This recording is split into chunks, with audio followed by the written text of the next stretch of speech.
Hello everyone. Welcome to Ace online. ఈ వీడియోలో మనం కొన్ని రిపోర్ట్స్ చూడబోతున్నాం. అంటే ఇంపార్టెంట్ రిపోర్ట్స్ ఎగ్జామినేషన్‌లో కంపల్సరీగా క్వెషన్స్ వచ్చే రిపోర్ట్స్ ఏవైతే ఉన్నాయో, ఆ రిపోర్ట్స్ గురించి మనం చర్చించబోతున్నాం. ఒకటి ఇక్కడ మీకు కనిపిస్తుంది మనకి డిజర్టిఫికేషన్ గ్లోబల్ ల్యాండ్ అవుట్‌లుక్ అనే ఒక రిపోర్టు. అండ్ సెకండ్ వచ్చేసి మనకి world forest report 2022. And third వచ్చేసి మనకి global food system, food crisis అనేది ఎలా రాబోతుంది దానికి సంబంధించిన ఒక రిపోర్టు. ఈ 3 రిపోర్ట్స్ అనేటివి మనం ఈ వీడియోలో చూడబోతున్నాం మనం. ఓకే. రైట్. ఇక్కడ చూసుకుంటే మనకి 2022. 2022 మనకి ఎవ్రీ ఇయర్ మనకు జూన్ 17th. ఎవ్రీ ఇయర్ మనం జూన్ 17థ్‌ని మనము ఈ డేగా సెలబ్రేట్ చేసుకుంటాం. ఏ డే అంటే మీకు కనిపిస్తున్న డేగా. ఏది that is 2022. Every year desertification and the dot డేగా సెలబ్రేట్ చేసుకుంటాం. ఏ ఇయర్ ఎప్పుడు? జూన్ 17థ్‌ని. జూన్ 17థ్‌ని ఎవ్రీ ఇయర్ మనం డిజర్టిఫికేషన్ అండ్ ద డాట్ డేగా సెలబ్రేట్ చేసుకుంటాం మనకి. దీని గురించి తెలిసిద్దాం. ఇక్కడ మనకు కనిపిస్తుంది క్లియర్‌గా.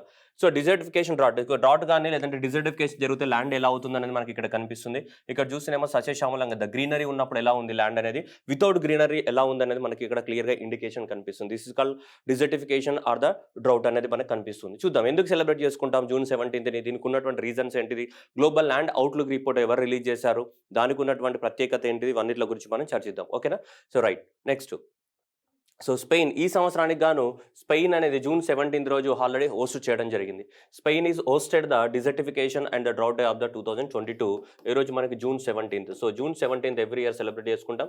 ఈ సంవత్సరం గాను దీన్ని ఏ కంట్రీ హోస్ట్ చేసింది, మనకి స్పెయిన్ అనే దేశము మనకి ఈ డిజర్టిఫికేషన్కి సంబంధించిన డేట్ని హోస్ట్ చేసి దాని గురించి అవేర్నెస్ క్రియేట్ చేయడం జరిగింది. ఈ సంవత్సరానికి కానీ హోస్ట్ కంట్రీ ఏది, మనకి స్పెయిన్. నెక్స్ట్ ఈ సంవత్సరానికి కానీ థీమ్ వచ్చేస్తే మనకి చూడండి, rising up from the drought together. Rising up from the drought together. Drought కోసం అందరూ ఏం చేయాలి, పోరాడాలన్నట్టు మీనింగ్ అనేది, దాని simple meaning. Rising up from the drought together. Desertification and the డాట్ డే. 17th June 2022కి సంబంధించినటువంటి మనకి థీమ్. ఓకే. ఇది మనం చూసాం, మనం 3 జస్ట్ చూసాం. కానీ ఇప్పుడు జనరల్గా నేను జస్ట్ డే గురించే మాట్లాడాం. అసలు యాక్చువల్గా డిజర్టిఫికేషన్ ఎందువల్ల వస్తుంది అనేది పాయింట్ మనకి. డిజర్టిఫికేషన్ అంటే ఏంటిది అంటే మనం చూద్దాం. What is mean by desertification? Desertification అంటే డిజర్ట్ లైక్ కండిషన్సే కదా. Desertification is nothing but desert like conditions. లేదా దీన్నే మనం ఈ విధంగా కూడా డిజర్టిఫికేషన్ అని చెప్పొచ్చు, లేదంటే సింపుల్గా మనకి ల్యాండ్ డిగ్రేడేషన్ అని కూడా చెప్పొచ్చు. Desertification or otherwise we call land degradation అని కూడా చెప్పొచ్చు మనం. ల్యాండ్ డిగ్రేడేషన్ అంటే ఏంటిది, ఆర్ డిజర్టిఫికేషన్ అంటే ఏంటిదంటే దట్ ఈస్ సింప్లీ మనం ఒక వర్డ్లో చెప్పాలంటే క్వాలిటీ ఆఫ్ ద సాయిల్ తగ్గిపోవడం. That is the quality of the soil. Soil యొక్క క్వాలిటీ అనేది తగ్గిపోవడం. సాయిల్ యొక్క క్వాలిటీ తగ్గిపోయిందంటే దాంట్లో న్యూట్రియంట్స్ తగ్గిపోవడం, ఎరోషన్ జరగడం, ఇట్లాంటివన్నీ జరుగుతుంటాయి.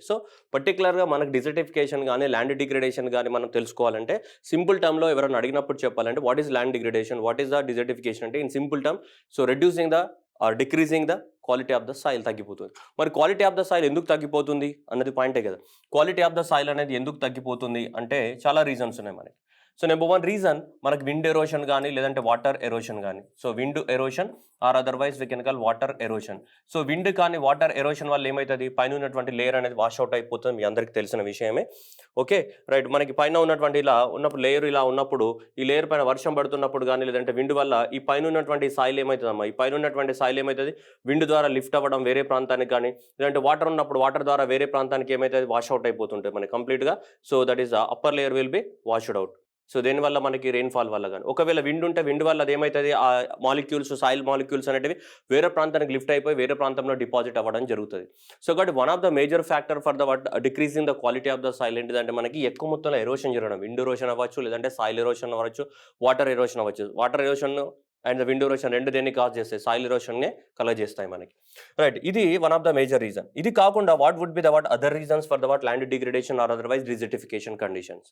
సెకండ్ వన్ వచ్చేసి మనకి ఓవర్ గ్రేజింగ్ అంటే మనకి ఎక్కువ మొత్తంలో యానిమల్స్ అని మనం ఏం చేస్తుంటాం అమ్మ, పొలంలోకి తీసుకెళ్లి వాటిని ఎక్కువ మొత్తంలో మేపుతూ ఉంటాం, ఆహారం ఇస్తుంటాం. ఇప్పుడు సపోజ్ అనుకుందాం, ఇప్పుడు ఇలా ఉందనుకుందాం, సపోజ్ ఒక చిన్న ఎగ్జాంపుల్ తీసుకుందాం మనం. రైట్. యానిమల్స్ని తీసుకెళ్ళి నువ్వు వాటికి ఆహారం పెడుతున్నావు, ఇలా అనుకుందాం. ఇలా ఒక ప్లాంట్, ఒక గడ్డి ఉంది అనుకుందాం, ఇది ఓకే, స్మాల్ గ్రాస్ అనుకుందాం ఇది. ఇలా గ్రాస్ అనేది ఇలా ఉంది.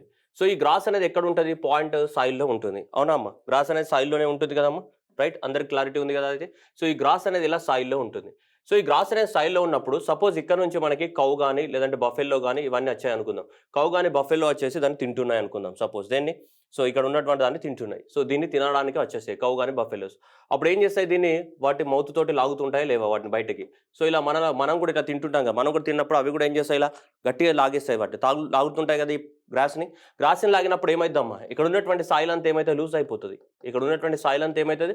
లూజ్ అయిపోతది. సాయిల్ అంతా కూడా లూజ్ అయిపోయి ఏమైపోతుందమ్మా? మళ్ళీ అది విండ్ ఎరోషన్ వల్ల వేరే ప్రాంతానికి ఏమవుతదది? సో మనకి వేరే ప్రాంతానికి ఏమైతదది? సో వెళ్ళిపోవడానికి ఛాన్స్ ఉంది విండ్ ఎరోషన్ వల్ల. సో ఒకటి ఇలా సాయిల్ అనేది పూర్తిగా ఏమైపోతది? లూజ్ అవుతూ ఉంటది మనకి. దేనివల్ల? ఓవర్ గ్రేజింగ్ వల్ల కూడా సాయిల్ అనేది పూర్తిగా లూజ్ అవ్వడానికి అవకాశం ఉంది మనకి. ఓవర్ గ్రేజింగ్ వల్ల. అట్లాగే యానిమల్స్ అనేటివి ఇప్పుడు మేత మేయడానికెళ్ళినప్పుడు, తినడానికెళ్ళినప్పుడు ఆ సాయిల్‌లో తొక్కుతూ ఉంటాయి అవి. అవి నడుస్తుంటాయి కదా! ఇట్లా ఇట్లా నడవాలి కదా అవి. అవి కూడా నడిచినప్పుడు అయితే సాయిల్‌ని తొక్కుతుంటాయో లేవో. తొక్కినప్పుడు ఆ సాయిల్‌లో ఉన్నటువంటి అవి కూడా ఏమైతే లూజ్ అయిపోతాయి సాయిల్ అనేది. సో కాబట్టి ఓవర్ గ్రేజింగ్ అనేది కూడా సో చాలా డేంజరస్ కాన్సిక్వెన్స్. ఓవర్ గ్రేజింగ్ అనేది కూడా మనకి సో ల్యాండ్ డిగ్రేడేషన్‌కి ఒక పార్టే ఓవర్ గ్రేజింగ్ అనేది కూడా. నెక్స్ట్ చూస్తే మనకి ఓవర్ మైనింగ్. మైనింగ్ యాక్టివిటీస్ ఎక్కువగా చేసినా గానీ మనకు జరుగుతుంటాయి. ఓవర్ మైనింగ్ అనేది కూడా చాలా డేంజరస్ కాజ్. ఎందుకంటే మైనింగ్ చేసేటప్పుడు మనము పెద్ద పెద్ద బాంబులు పెట్టేసి, డైనమైట్‌లు పెట్టేసి బ్లాస్ట్ చేస్తుంటాం. దానివల్ల పెద్ద సాయిల్ మొత్తం కూడా బ్లాస్ట్ అవుతది. సో మైనింగ్ యాక్టివిటీస్ వల్ల కూడా మనకి సాయిల్ యొక్క ఏంటిది డిగ్రేడేషన్ జరుగుతూ ఉంటుంది. అండ్ దాంతో పాటు ఎక్కువ మొత్తంలో అడవులు నరకడం డీఫారెస్టేషన్. ఏంటిది మనకి? డీఫారెస్టేషన్. ఎక్కువ మొత్తంలో అడవుల్ని నరికేయడం వల్ల కూడా మనకేం జరుగుతుంది? ఎక్కువ మొత్తంలో డీఫారెస్టేషన్ అనేది జరుగుతూ ఉంది మనకి. డీఫారెస్టేషన్ జరగడం వల్ల ఏమైతది? అడవులన్నీ వెళ్ళిపోయినప్పుడు సాయిల్ ఏమైతే ఆటోమేటిక్‌గా విండ్ ఎరోషన్ వల్ల అంటే అడవులు ఉన్నాయనుకోండి ఎరోషన్ జరగకుండా ఆపుతూ ఉంటుంది మనకి. Forest will decrease the amount of the erosion. So కానీ అలా లేనప్పుడు ఏమైతది? ఇలా జరుగుతూ ఉంటాయి మనకి. సో కాబట్టి ఇలా విండ్ ఎరోషన్ వల్ల గానీ, ఓవర్ గ్రేజింగ్ వల్ల గానీ, సో ఓవర్ మైనింగ్ వల్ల గానీ, డీఫారెస్టేషన్ వల్ల గానీ these are the major reasons అని చెప్పొచ్చు మనకు. దేనికి? సో ఇలా సాయిల్ యొక్క క్వాలిటీ అనేది తగ్గిపోవడానికి. సాయిల్ యొక్క క్వాలిటీ తగ్గడాన్ని ఏమంటాం మనం? ల్యాండ్ డిగ్రేడేషన్ అని చెప్తుంటాం. Land degradation. మరి డ్రౌట్ అనేది కండిషన్ కాదా అంటే డెఫినెట్‌లీ డ్రౌట్ అంటే ఏంటిది? డెఫిసిట్ ఆఫ్ ద రెయిన్‌ఫాల్ అనేది తగ్గిపోయిందనుకోండి ఆటోమేటిక్‌గా సాయిల్ ఏమైతే చాలా డ్రై అయిపోతది. సాయిల్ అనేది డ్రై అయిపోయినప్పుడు ఆటోమేటిక్‌గా ఏమైతది? విండ్ ఎరోషన్ జరగడానికి ఎక్కువ ఛాన్సెస్ ఉంటాయి. సాయిల్ వెట్‌గా ఉందనుకోండి గట్టిగా పట్టుకుంటది భూమిలోనే. అదే సాయిల్ మొత్తం డ్రై అయిపోయిందనుకోండి, డ్రై అయిపోయినప్పుడు ఏముంటది? ఎక్కువ మొత్తంలో possibility of the wind erosion అనేది పాజిబిలిటీ ఉంటుంది మనకి. సో కాబట్టి మనము ఈ కండిషన్‌ని కూడా మనకి drought is also triggers the land degradation అని చెప్పొచ్చు. డ్రౌట్ కండిషన్స్ అనేది ఎక్కువగా ఉంటే finally these drought conditions also leads to the land degradation. Drought conditions కూడా ఏమైతే మనకి ల్యాండ్ డిగ్రేడేషన్‌కి దారి తీయడానికి అవకాశాలున్నాయి మనకి. సో కాబట్టి విండ్ ఎరోషన్ గానీ, ఓవర్ గ్రేజింగ్ గానీ, ఓవర్ మైనింగ్ గానీ, డీఫారెస్టేషన్ గానీ, డ్రౌట్ కానీ ఇవన్నీ కూడా మనకి సో సాయిల్ యొక్క క్వాలిటీని తగ్గిస్తూ ఉంటాయి. మరి ఇలాంటి సాయిల్ యొక్క క్వాలిటీ తగ్గితే మనకొచ్చే నష్టం ఏంటిది? మరి ప్రపంచ దేశాలన్నీ ఈ సాయిల్ డిగ్రేడేషన్ తగ్గించడానికి మన అగ్రీమెంట్ రాసుకున్నాయా? ఉంటే ఆ అగ్రీమెంట్ ఏ ఇయర్‌లో సైన్ చేశారు? ఆ అగ్రీమెంట్ పేరేంటిది? ఆ అగ్రీమెంట్‌కి సంబంధించిన సమావేశాలు ఎక్కడన్నా జరిగినాయా? జరిగితే ఈ సంవత్సరం ఎక్కడ జరిగింది? ఈ సంవత్సరం మరి ల్యాండ్ డిగ్రేడేషన్ ఎంత జరిగింది? ప్రపంచ దేశాలు ఎంత ల్యాండ్‌ని రీస్టోర్ చేయాలనుకుంటున్నాయి? ఇలాంటి వాటన్నిట్లని గురించి మనం చూద్దాం ఇప్పుడు. ఓకే. రైట్. సో ప్రపంచ దేశాలన్నీ కూడా ఇలా ల్యాండ్ డిగ్రేడేషన్‌ని తగ్గించడానికి కోసము ఒక అగ్రీమెంట్ రాసుకున్నాయి. ఆ అగ్రీమెంట్ పేరే UNCCD. United Nations convention to combat the desertification. Combat అంటే ఆపడమే కదా! United Nations convention to combat the డిజర్టిఫికేషన్‌ని మన 1994 సంవత్సరంలో ఈ అగ్రీమెంట్‌ని సైన్ చేయడం జరిగింది. దీన్ని యుఎన్‌సిసిడిని ప్రపంచ దేశాలన్నీ కూడా దీన్ని సైన్ చేయడం జరిగింది. 1992లో మనకి రియో సమ్మిట్ జరిగింది. Earth summit. ఆ రియో సమ్మిట్‌లో జరిగిన భాగంలోనే నిర్ణయం తీసుకున్నారు. ఓకే. అది పక్కన పెడదాం. రియో సమ్మిట్ గురించి మనం పక్కన పెడదాం. Just come back to this original story. So ఇలా 1994లో మనకి సో అగ్రీమెంట్ సైన్ చేశారు. 1996 నుంచి ఇంప్లిమెంటేషన్ జరుగుతూ ఉంటుంది. So combating the desertification and that condition. India కూడా జాయిన్ అయింది. ఎప్పుడు? 1996లోనే ఇండియా కూడా జాయిన్ అయింది. సో మనకి environment ministry is the nodal agency for the implementation of this convention. So India also signatory to this convention. ఏది? United Nations convention to combat the desertification. ఏ ఇయర్‌లో వచ్చింది? 1994లో వచ్చింది. ఏ ఇయర్‌లో ఇంప్లిమెంటేషన్ స్టార్ట్ అయింది? 1996 ఇయర్ నుంచి మనకి ఇంప్లిమెంటేషన్ అనేది స్టార్ట్ అయింది ఇది. ఓకే. మరి ప్రపంచంలో ఈ ఏదైతే యుఎన్సిసిడి ఉందో ఇదంతా కూడా ఎవరు ఇంప్లిమెంట్ చేస్తారు అంటే మనకి యుఎన్ఈపి వాళ్ళు ఇంప్లిమెంట్ చేయడం జరుగుతుంది. ఎవరు? యుఎన్ఈపి వాళ్ళు ఇంప్లిమెంట్ చేయడం జరుగుతుంది. Okay. United Nations environmental programme ఎక్కడుంది? నైరోబీ కెన్యాలో ఉంది. సో ఈ నైరోబీ కెన్యాలో ఉన్నటువంటి యునైటెడ్ నేషన్స్ ఎన్విరాన్మెంటల్ ప్రోగ్రామ్ వాళ్ళు మనకి ఇంప్లిమెంటేషన్ చేస్తూ ఉంటారు యుఎన్ఈపి. అయితే దీనికి సంబంధించి కూడా మీటింగ్స్ జరుగుతుంటాయి. దీనికి సంబంధించి యుఎన్సిసిడికి సంబంధించినటువంటి మీటింగ్స్ కూడా జరుగుతుంటాయి. మనకి 1996లో అయింది కదా. సో అలా మనకి 1997 నుంచి మీటింగ్స్ జరుగుతూనే ఉన్నాయి. సో దానికి సంబంధించిన మీటింగ్స్ లేటెస్ట్‌గా 2022 మేలో కూడా మనకి మీటింగ్ అనేది జరిగింది. దీనికి సంబంధించి యుఎన్సిసిడికి సంబంధించి United Nations convention to combat the desertification గురించి కూడా మనకి మీటింగ్ జరిగింది. ఈ మీటింగ్స్ అన్నిటిని మనం జనరల్‌గా ఏమని పిలుస్తాం? షార్ట్‌కట్‌లో కాప్ అని పిలుస్తుంటాం. లేదంటే ఫుల్ ఫామ్ చెప్పాలంటే వీటిని మనం ఏమంటాం? కాన్ఫరెన్స్ ఆఫ్ పార్టీస్ అంటాం. కాప్ లేదా otherwise we call conference of the parties అని పిలుస్తుంటాం. ఈ కాన్ఫరెన్స్ ఆఫ్ పార్టీస్ అనే మీటింగ్ అనేది జరిగింది. ఎప్పుడు? 1997 నుంచి మనకు జరుగుతూనే ఉన్నాయి మనకి. ఓకేనా? 1997 నుంచి 2022 వరకు కంటిన్యూగా జరుగుతూనే ఉన్నాయి ఎవ్రీ ఇయర్. సో అలా 1997లో మనకు ఫస్ట్ రోమ్ ఇటలీలో జరిగింది. First conference of parties. Conference of parties అంటే మీటింగ్ పేరు అనమాట. కాన్ఫరెన్స్ అంటే మీటింగే కదా. పార్టీస్ అంటే ఎవరైతే పార్టిసిపేట్ చేస్తారో వాళ్ళందరినీ కలిపి ఏమంటాం? కాన్ఫరెన్స్ ఆఫ్ పార్టీస్, షార్ట్‌కట్‌లో కాప్ అంటాం. సో ఇది 1997లో జరిగింది కాబట్టి దీన్ని ఏమంటాం? అప్పుడు కాప్ 1 అంటాం. సో రీసెంట్‌గా మనకి ఇప్పుడు జరిగిన దాన్ని కాప్ 15 అంటాం. కాప్ 15 అనేది. సో 2022 మనకు మేలో జరిగింది కాప్ 15. సో రిలేటెడ్ టు దేనికి సంబంధించిన మీటింగ్ ఇది? యుఎన్సిసిడికి సంబంధించిన meeting. United Nations convention to combat the desertification COP 15 అనేది మనకి జరిగింది. ఎక్కడ జరిగిందంటే మనకి ఐవరీ కోస్ట్‌లోని మనకి అబిడ్జాన్ అనే సిటీలో జరగడం జరిగింది. ఈ సంవత్సరం 2022 మేలో మనం చూడొచ్చు. United Nations convention to combat the desertification ఏది? కాన్ఫరెన్స్ ఆఫ్ పార్ట్ 15 అనేది అబిడ్జాన్‌లో జరిగింది. ఎప్పుడు? 2022 మేలో మనకి అబిడ్జాన్ అనే సిటీలో మనకి కౌంటీ ఐవరీ అనే కంట్రీలో, ఆఫ్రికన్ కంట్రీలో మనకి ఇది జరిగింది మనకి. ఏది? అబిడ్జాన్ అనే సిటీలో జరిగింది. ఏది? కాన్ఫరెన్స్ ఆఫ్ 15కి సంబంధించినటువంటి మీటింగ్ అనేది జరగడం జరిగింది. ఓకేనా?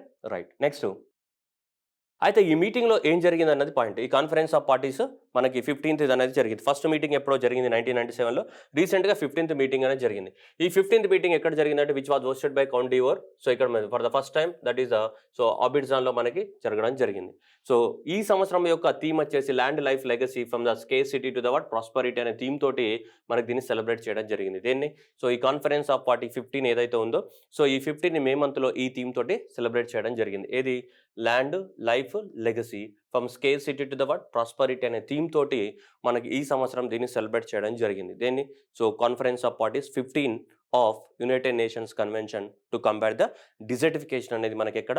అబిడ్జాన్లో నిర్వహించడం జరిగింది మే మంత్లో. మనకి చూసుకుంటే మే 9 నుంచి మే 20 వరకు 2022 మనకి అబిడ్జాన్ అనే కంట్రీలో అబిడ్జాన్ అనే సిటీలో జరగడం జరిగింది. Okay. County Ivory Coast African కంట్రీలో.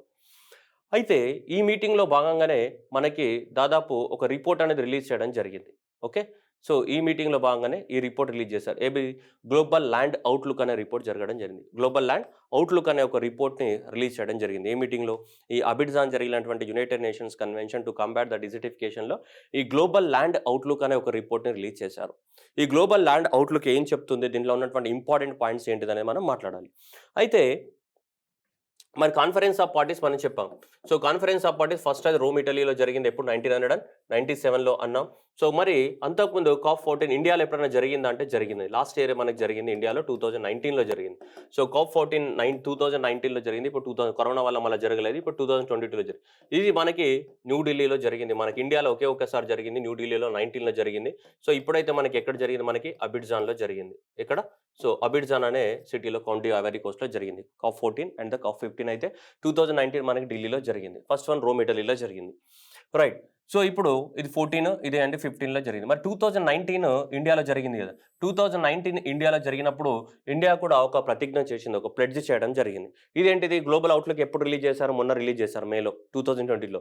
2019లో ఎక్కడ జరిగింది? దీని యొక్క మీటింగ్ అనేది ఇండియాలో జరిగింది. కాన్ఫరెన్స్ ఆఫ్ పార్టీస్ ఎక్కడ జరిగింది? ఇండియాలో జరిగింది. ఇండియాలో జరిగినప్పుడు అప్పుడు ఏం డిక్లేర్ చేశారంటే చూడండి. అప్పుడు సెప్టెంబర్ 2019లో ఇండియాలో జరిగింది. ఇండియాలో జరిగినప్పుడు ఇండియా ఏం చెప్పిందంటే మేము 26 మిలియన్ హెక్టార్స్ ఆఫ్ ద ల్యాండ్‌ని రీస్టోర్ చేస్తాము బై ద ఇయర్ 2030. 2030 నాటికి అని చెప్పింది. అంతకుముందు 21 మిలియన్స్ అన్నారు. కానీ గవర్నమెంట్ ఆఫ్ ఇండియా 21 మిలియన్స్ కాదు, మేము 26 మిలియన్స్‌ని మేము ల్యాండ్ రీస్టోర్ చేస్తాం. అంటే డిగ్రేడ్ అయిపోయింది ఇండియాలో. సో దాదాపు 2019 నుంచి 2020 వరకి 2020 వరకి 30 వరకి 2030 వరకి సో అట్‌లీస్ట్ ఎంత 26 మిలియన్ హెక్టార్స్ ఆఫ్ ద ల్యాండ్‌ని ఏం చేస్తాం మేము రీస్టోర్ చేస్తామని గవర్నమెంట్ ఆఫ్ ఇండియా ప్లెడ్జ్ చేయడం జరిగింది. ఆల్మోస్ట్ మన భారతదేశంలో చూసుకుంటే అప్రాక్సిమేట్లీ ఎంత లేదన్న 97 million hectares of the land, అంటే ఆల్మోస్ట్ ఇండియాలో 1/3 ఆఫ్ ద ల్యాండ్ డిగ్రేడ్ అయిపోయింది. ల్యాండ్ అంటే క్వాలిటీ ఆఫ్ ద సాయిల్ ఏమైంది, తగ్గిపోయింది. 97 million hectares approximately. So ISRO satellite data ప్రకారం approximately 97 million hectares of the land అనేది డిగ్రేడ్ అయింది. అంటే 1/3 ఆఫ్ ద ల్యాండ్ ఇండియాలో డిగ్రేడేషన్ అయింది. అంటే క్వాలిటీ ఆఫ్ ద సాయిల్ తగ్గిపోయింది. 2019లో గవర్నమెంట్ ఆఫ్ ఇండియా ప్రతిజ్ఞ చేసింది ఏమని, దీని యొక్క ఈ సాయిల్ని మేము రీస్టోర్ చేస్తాం, అంటే క్వాలిటీని మళ్ళీ పెంచుతాం అని చెప్పేసి ఎంత 26 million hectares of the land will be restored by the 2030. 2030 సంవత్సరం నాటికి సో ఈ క్వాలిటీ ఆఫ్ ద సాయిల్ ఏం చేస్తాం, రీస్టోర్ చేస్తామని చెప్పడం జరిగింది. ఓకేనా, 2030 నాటికి. ఓకేనా, ఇది జాగ్రత్తగా గుర్తుపెట్టుకోవాలా, ఇది ఇంపార్టెంట్ పాయింట్. ఎప్పుడు ఇది 2019లో కాన్ఫరెన్స్ ఆఫ్ పార్టీస్ అనేది ఇండియాలో జరిగింది కాబట్టి న్యూఢిల్లీలో జరిగిన ఈ కాన్ఫరెన్స్లో గవర్నమెంట్ ఆఫ్ ఇండియా చేసినటువంటి ప్లెడ్జ్ ఇది ఏమి, so will restore the land by the so at least 26 million hectares by the 2030. కానీ ఇప్పుడు చూస్తే భారతదేశంలో 27 million hectares of the land అనేది ఆల్రెడీ డిగ్రేడ్ అయిపోయింది. That is quality of the soil is already reduced. దాన్ని మనం ఏదో రకంగా చేసి సో మనం ఏం చేయాలి, ఎఫారెస్టేషన్ చేసి తర్వాత ఓవర్ గ్రేజింగ్ చేయకుండా ఎక్కువ మొత్తంలో ఫారెస్ట్ ఏరియాస్ని పెంచుతూ రైట్ కాంటూర్ బండింగ్ చేస్తూ ఇక రకరకాల మెజర్స్ ఉంటాయి కదా, ఆ మెజర్స్ అన్ని తీసుకుంటూ ల్యాండ్ ఏం చేయాలి, మళ్ళీ రీస్టోరేషన్ చేయాలి. ఓకే, ఇది మనకి ఇండియాకి సంబంధించింది. అలానే మనకి 2020లో G20 కంట్రీస్ అనేటివి కూడా ప్రతిజ్ఞ చేయడం జరిగింది, G20 గ్రూప్స్ అనేటివి. So G20 leaders are recognised the what importance of the land degradation aspirational to goal collectively అటు ద 1 ట్రిలియన్ ట్రీస్ని, 1 ట్రిలియన్ ట్రీస్ని G20 కంట్రీస్ అంటే అందరికీ తెలుసు కదా, ప్రపంచంలో ఉన్నటువంటి టాప్ 20 ఎకానమీస్ ఏమంటాం మనం, G20 కంట్రీస్ అంటాం. ఈ G20 కంట్రీస్ అనేటివి కూడా దాదాపు 1 ట్రిలియన్ ట్రీస్ని నాటాలని ప్రతిజ్ఞ చేయడం జరిగింది. 1 ట్రిలియన్ ట్రీస్ని నాటాలి అని, దేన్ని ల్యాండ్ డిగ్రేడేషన్ ప్రివెంట్ చేయడానికి కోసం. ఏ ఇయర్ నాటికి, 2030 నాటికి. 2030 నాటికి 1 ట్రిలియన్ మొక్కల్ని నాటాలని ప్రతిజ్ఞ చేయడం జరిగింది. ఎవరు, G20 కంట్రీస్. అలానే ఇంకొక ప్లెడ్జ్ అనేది G20 కంట్రీస్ ఏమి ఇచ్చారంటే ఇది ఒక ప్లెడ్జ్ ఇచ్చారు. ఏమని చూడండి, 50% of the reduction of the degraded land by 2040 by the G20 countries in the November 2020. అంటే రెండు ఉన్నాయి చూడండి ఇక్కడ. G20 కంట్రీస్ అనేటివి so top 20 economies of the world. ఈ top 20 economies of the world 2 pledge చేయడం జరిగింది. నెంబర్ 1, సో 2030 నాటికి 1 ట్రిలియన్ మొక్కల్ని నాటాలని, అంటే 1 ట్రిలియన్ ప్లాంట్స్ 1 ట్రిలియన్ ప్లాంట్స్ నాటాలని మనం టార్గెట్ పెట్టుకున్నాం. బై విచ్ ఇయర్, 2030 నాటికి 1 ట్రిలియన్ మొక్కల్ని నాటాలని టార్గెట్ పెట్టుకుంది. Number 1 point. Number 2 point, 50% of the reduction, land డిడక్షన్ని 50% తగ్గించాలి. 50% of the reduction in the land degradation, degrade అయ్యే ల్యాండ్ని 50% తగ్గించాలి. 50% of the land degradation by the 2040కి సో కనీసం ల్యాండ్ డిగ్రేడ్ అవ్వకుండా 50% ల్యాండ్ అయినా కాపాడగాలి అని మనం టార్గెట్ పెట్టుకున్నాం. ఇవన్నీ కూడా ఎవరు పెట్టుకున్న టార్గెట్లు, ప్రపంచ దేశాలు కాదు, ఓన్లీ ఏ కంట్రీస్, G20 కంట్రీస్ మాత్రమే పెట్టుకున్న టార్గెట్స్. ఇండియా పెట్టుకున్న టార్గెట్ ఏంటిది, restoration of the 26 million hectares of the land from the degradation by the 2030. This is the target of the India. Okay, ఇది target of the India. Okay, ఇవి targets of the ఏవి, G20 countries. ఇది targets of the G20 countries అనేది. ఓకేనా, right. ఇప్పుడు ఇది ఇలా ఉంది. ఇది ఒక క్లారిటీ మెయింటైన్ చేయాలి మనం. ఇక్కడ 3 ఇష్యూస్ ఉంటాయమ్మా, జాగ్రత్తగా గుర్తుపెట్టుకోవాలి. 3 ఇష్యూస్ ఏంటిది, కన్వెన్షన్ ఎప్పుడు వచ్చింది, ఎందుకు వచ్చింది, ఎలా వచ్చింది, అదొక పాయింట్. 2 G20 కంట్రీస్ ఏంటిది, ఇండియా యొక్క ప్లెడ్జ్ ఏంటిది, ఇది సెకండ్ ఆస్పెక్ట్. థర్డ్ ఆస్పెక్ట్ మనం చదవాల్సింది ఏంటిదంటే రిపోర్టు. ఈ గ్లోబల్ ల్యాండ్ అవుట్లుక్ అనే రిపోర్ట్ ఏదైతే ఉందో, సో ఈ గ్లోబల్ ల్యాండ్ అనే అవుట్లుక్ అనే రిపోర్ట్ ఏదైతే ఉందో, ఈ రిపోర్ట్ ఏం చెప్పింది అన్నది పాయింట్. ఇప్పుడు ఇది మాట్లాడాలి మనకి. ఇది అబిడ్జాన్లో జరిగినటువంటి సమ్మిట్లో మనకు రిలీజ్ చేశారు. ఇది గ్లోబల్ ల్యాండ్ అవుట్లుక్ అనే రిపోర్ట్ని రిలీజ్ చేశారు. సో ఈ రిపోర్ట్లో ఉన్నటువంటి ఆస్పెక్ట్లు ఏంటిది, ఈ రిపోర్ట్ అనేది ఏం చెప్తుంది అనేది మనం మాట్లాడదాం ఇప్పుడు. ఓకే, ఈ రిపోర్ట్ ప్రకారం చూడండి, గ్లోబల్ ల్యాండ్ అవుట్లుక్ రిపోర్ట్ అనేది. So this is what, so this is United Nations convention on the combat desertification వాళ్ళు రిలీజ్ చేశారు. So 23 countries are experienced the drought emergencies in the last 2 years, that the 2022 including the Pakistan. 23 countries అనేటివి drought conditions experience చేశాయని చెప్తుంది. దీంట్లో చూడొచ్చు పెద్ద పెద్ద countries Afghanistan కానీ, బ్రెజిల్ కానీ, నెక్స్ట్ చిలీ కానీ, నెక్స్ట్ ఇవి యునైటెడ్ స్టేట్స్ ఆఫ్ అమెరికా కానీ, పాకిస్తాన్ కానీ, నెక్స్ట్ ఇరాన్ కానీ, ఇవి పెద్ద కంట్రీస్, చాలా పెద్ద పెద్ద కంట్రీస్. ఈ అన్ని కంట్రీస్ కూడా మనకి డ్రౌట్ కండిషన్స్ ఎక్స్పీరియన్స్ చేశాయని చెప్తున్నారు. ఇప్పుడు దాదాపు 23 కంట్రీస్ అనేటివి మన కరువుని ఎక్స్పీరియన్స్ చేసినట్టు 2020 నుంచి 22 మధ్యలో 2 ఇయర్స్ గ్యాప్లో చెప్తుంది 23 కంట్రీస్. ఇవి మిగతావన్నీ ఆఫ్రికా, లెసితో కానీ, కెన్యా కానీ, మాలి కానీ, మొజాంబిక్ కానీ, నైజర్ కానీ, సోమాలియా కానీ, జాంబియా కానీ, మలావి కానీ, మడాగాస్కర్ కానీ, సూడాన్ కానీ, ఇవన్నీ కూడా ఆఫ్రికన్ కంట్రీస్. ఆఫ్రికన్ కంట్రీస్ని పక్కన పెడితే మిగతా ఏషియన్ కంట్రీస్ కనుక నువ్వు తీసుకుంటే majorly Iran. So Iran effect అయింది, పాకిస్తాన్ ఎఫెక్ట్ అయింది ఏషియన్ కంట్రీస్లో, అండ్ నెక్స్ట్ ఇది ఇరాక్ ఎఫెక్ట్ అయింది, అండ్ ఆఫ్ఘనిస్తాన్ కూడా ఎఫెక్ట్ అయింది మేజర్, కజకిస్తాన్. సో బ్రెజిల్ కూడా మనకి కరువుతోటి అలమటించినట్టు ఈ రిపోర్ట్ అని చెప్తుంది. దాదాపు 23 దేశాలు దీనివల్ల ఎఫెక్ట్ అయినట్టు మనకు చెప్తూ ఉంది రిపోర్ట్ అనేది. ఓకేనా, 23 కంట్రీస్. దాంతోపాటు ప్రపంచ దేశాలన్నీ ఇప్పుడు ఇలానే ఫాలో అయితే ఏంటిది, బిజినెస్ యాజ్ యూజువల్ అంటే ఏంటిది, మనం ఎలాంటి చర్యలు తీసుకోకపోతే without taking the any action to prevent the land degradation, land డిగ్రేడేషన్ని ప్రివెంట్ చేయడానికి ఎలాంటి యాక్షన్ తీసుకోకుండా యాజ్ యూజువల్గా బిజినెస్ అంటే మనం ఇప్పుడు ఎట్లున్నామో అట్లనే పనులు కొనసాగించుకుంటూ పోతే, ఎలాంటి చర్యలు తీసుకోకుండా ఇప్పుడు ఎలా ఉన్నామో అలానే కొనసాగిస్తే ఏం జరుగుతుంది అనేది మనకి రిపోర్ట్లో చెప్పడం జరిగింది. యాజ్ యూజువల్ బిజినెస్ అంటే ఇలా యాజ్ యూజువల్ ఇప్పుడు ఉన్నట్టే కొనసాగిస్తే దాదాపు 16 million square kilometres of the land అనేది డిగ్రేడ్ అవుతుంది బై ద విచ్ ఇయర్ 2050 నాటికి అని చెప్పేసి, which is equal to size of the south American continent. ఇంత సౌత్ అమెరికా కాంటినెంట్ ఉంటుంది కదా మనకి. ఈ సౌత్ అమెరికా కాంటినెంట్ ఏదైతే ఉందో ఈ సౌత్ అమెరికా కాంటినెంట్కి ఈక్వల్ సైజులో ల్యాండ్ అనేది మొత్తం డిగ్రేడ్ అవుతుంది.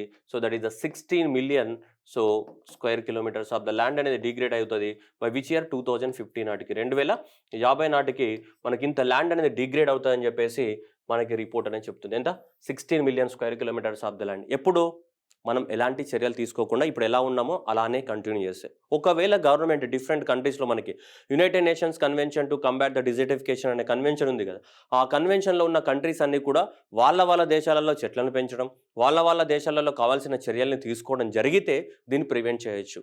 లేదు అంటే 16 million square kilometres which is equal to almost size of the south American continent, అంత ల్యాండ్ అనేది డిగ్రేడ్ అవుతుంది ఏ ఇయర్ నాటికి, 2050 నాటికి అని క్లియర్గా రిపోర్ట్ అని చెప్తుంది. This is the most expected question.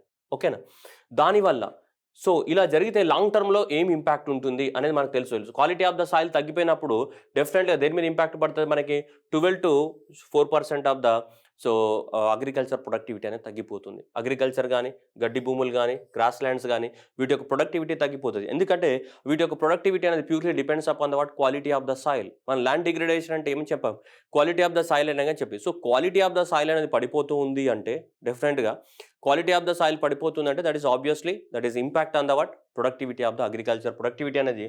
So మనకి దాదాపు 12 నుంచి 14% అగ్రికల్చర్ ప్రొడక్టివిటీ అనేది పడిపోతుంది. ఓకేనా అమ్మా, జాగ్రత్తగా గుర్తుపెట్టుకోవాలి. ఈ 2 పాయింట్స్ అనేటివి very important. Next third point, ఒకవేళ ల్యాండ్ డిగ్రేడేషన్ కనుక జరిగితే చెట్లు ఇవన్నీ కూడా చచ్చిపోతూ ఉంటాయి, మనకి పంటలు పండవు, చెట్లు చనిపోతాయి. ఒకవేళ ల్యాండ్ డిగ్రేడేషన్ జరిగితే కనుక మనకు 69 gigatons of the carbon dioxide అనేది రిలీజ్ అవ్వడానికి అవకాశం ఉంది ఎప్పటికీ, 2050 నాటికి. ఎందువల్ల, ల్యాండ్ డిగ్రేడేషన్ వల్ల. ల్యాండ్ డిగ్రేడర్స్ అవుతున్నాయంటే క్వాలిటీ ఆఫ్ ద సాయిల్ తగ్గిపోతుంది. క్వాలిటీ ఆఫ్ ద సాయిల్ తగ్గిపోతున్నాయంటే పంటలు పండవు. పంటలు అంటే మొక్కలే కదా, మొక్కలు ఏం పీలుస్తాయి, కార్బన్ డైఆక్సైడ్ని పీలుస్తాయి. మరి ఆ మొక్కలే లేనప్పుడు, ఆ పంటలే లేనప్పుడు కార్బన్ డైఆక్సైడ్ని పీల్చలేవు కదా.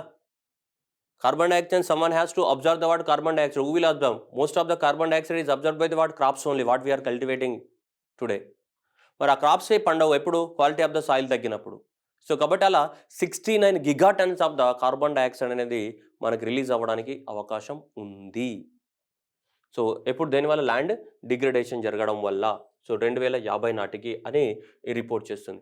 ఈ 69 గిగాటన్స్ అయితే ఏదైతే ఉన్నాయో, ఈ 69 గిగాటన్స్ అనేటివి దాదాపు ఇప్పుడు ఎమిషన్ అవుతున్నటువంటి గ్రీన్ హౌస్ గ్యాసెస్లో 17%. ప్రపంచ దేశాల్లో ఎమిట్ చేస్తున్నటువంటి గ్రీన్ హౌసెస్ గ్యాసెస్లో ఇది 17% నౌ. ఇవన్నీ ఎక్కడి నుంచి వస్తున్నాయి చూడండి. ఈ 69 గిగాటన్స్లో ఈ 69 గిగాటన్స్లో సాయిల్ ఆర్గానిక్ కార్బన్ నుంచి 32 గిగాటన్స్, వెజిటేషన్ అంటే ఈ ప్లాంట్స్ అండ్ వీటి నుంచి 27 గిగాటన్స్, అండ్ పీట్ ల్యాండ్స్ కానీ వీటి నుంచి 10 గిగాటన్స్, మొత్తము 69 gigatons of the carbon dioxide release అవడానికి అవకాశం ఉంది. ఇవన్నీ గుర్తుపెట్టుకోవద్దు ఎగ్జామ్ పర్పస్లో దిస్ ఈజ్ ఎనఫ్. ఎంత?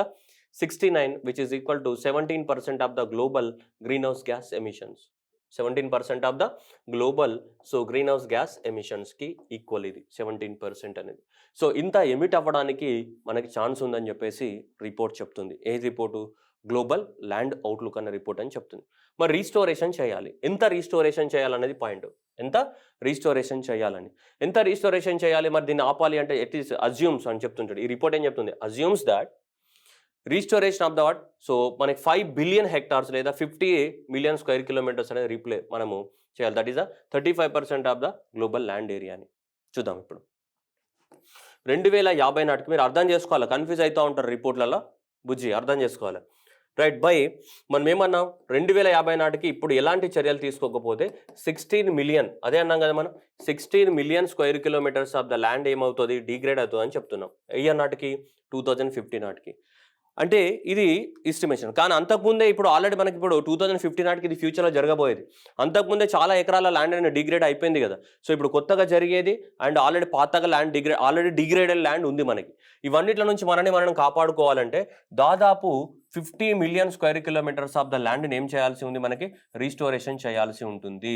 అంటే ఓల్డ్ ఆల్రెడీ డిగ్రేడెడ్ ల్యాండ్ కొత్తగా డిగ్రేడ్ అవ్వకుండా కాపాడుకోవడానికి దాదాపు మనకి 50 మిలియన్ స్క్వేర్ కిలోమీటర్స్ లేదంటే మనకి 50 బిలియన్ హెక్టార్స్ లేదంటే మనకి అంత ల్యాండ్ని మనము 5 billion hectares 50 million square kilometres of the ల్యాండ్ని మనం కాపాడాల్సి ఉంటుంది.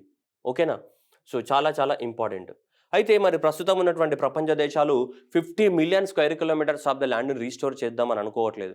ప్రస్తుతం ఉన్న కంట్రీస్ అన్నీ కూడా మనకి దాదాపు 10 million square kilometres of the ల్యాండ్ని రీస్టోర్ చేయడానికి కోసము మనకి ప్రతిజ్ఞ చేయడం జరిగింది. Pledged for the 10 million square kilometre. కానీ అది సరిపోదు.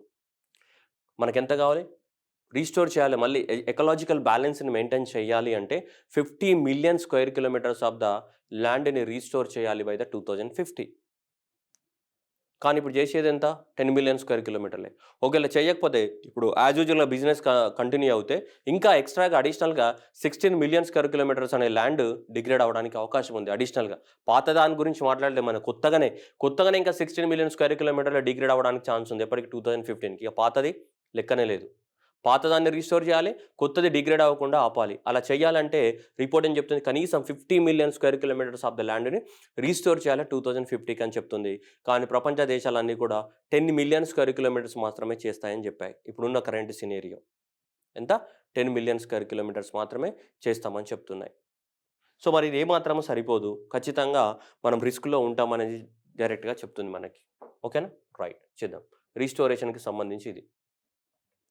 ఒకవేళ రీస్టోరేషన్ కనుక చేస్తే క్రాప్ ఈల్డ్ అనేది 5 to 10% పెరగడానికి అవకాశం ఉంటుంది. అట్లాగే సాయిల్ వాటర్ హోల్డింగ్ కెపాసిటీ అనేది 4% పెరగడానికి అవకాశం ఉంటుంది. సాయిల్ యొక్క క్వాలిటీ పెంచినప్పుడు అంటే బెనిఫిట్స్, దానివల్ల వచ్చే బెనిఫిట్స్. సో సాయిల్ పెరుగుతుంది, వాటర్ హోల్డింగ్ కెపాసిటీ 4% పెరగడానికి అవకాశం ఉంది. అట్లాగే net 17 gigatons of the carbon dioxide మనకి అబ్జర్వ్ చేసుకోవడానికి అవకాశం ఉంది. అట్లాగే చాలా వరకు బయోడైవర్సిటీ, ప్లాంట్స్ అండ్ యానిమల్స్ని కూడా ఏంటిది మనం కాపాడడానికి అవకాశం ఉంది ఒకవేళ మనం కనుక రీస్టోర్ చేస్తే మనకి. ఓకేనా? ఓకే. సో కాబట్టి మనకి ఆల్రెడీ ఎంత మనకి కావాలి? మనకి చాలా ఎకరాలలో మనకి రావాలి. కానీ ఇప్పుడు ప్రపంచ దేశాలన్నీ ఎన్నైనా జస్ట్ 10 మిలియన్ స్క్వేర్ కిలోమీటర్స్ మాత్రమే చెప్తున్నాయి మనకి ప్రపంచ దేశాలు. మనకు కావాల్సినంత కాదు, చాలా ఎక్కువ మొత్తంలో కావాలి. ఎంత కావాలి మనకి? 50 మిలియన్ స్క్వేర్ కిలోమీటర్స్ కావాలి. 50 మిలియన్ స్క్వేర్ కిలోమీటర్స్ అని చేస్తే కానీ మనం కాపాడుకోలేని పరిస్థితిలో ఉన్నాం. లేదు అంటే మనకు చాలా నష్టం జరగబోతుంది. ఏ విధంగా నష్టం జరగబోతుంది అంటే దాదాపు 44 trillions of the world GDP అనేది డేంజర్లో ఉన్నట్టు, రిస్క్లో ఉన్నట్టు. ఒకవేళ మనం ల్యాండ్ డిగ్రేడేషన్ కనుక కాపాడలేదనుకోండి, ల్యాండ్ డిగ్రేడేషన్ కనుక కాపాడలేకపోతే మనకి ఎకనామిక్గా దాదాపు $44 ట్రిలియన్ అనేది నష్టం జరగబోతుంది ప్రపంచ దేశాలకి. రఫ్లీ that is half of the world's annual output. రఫ్లీ $44 ట్రిలియన్.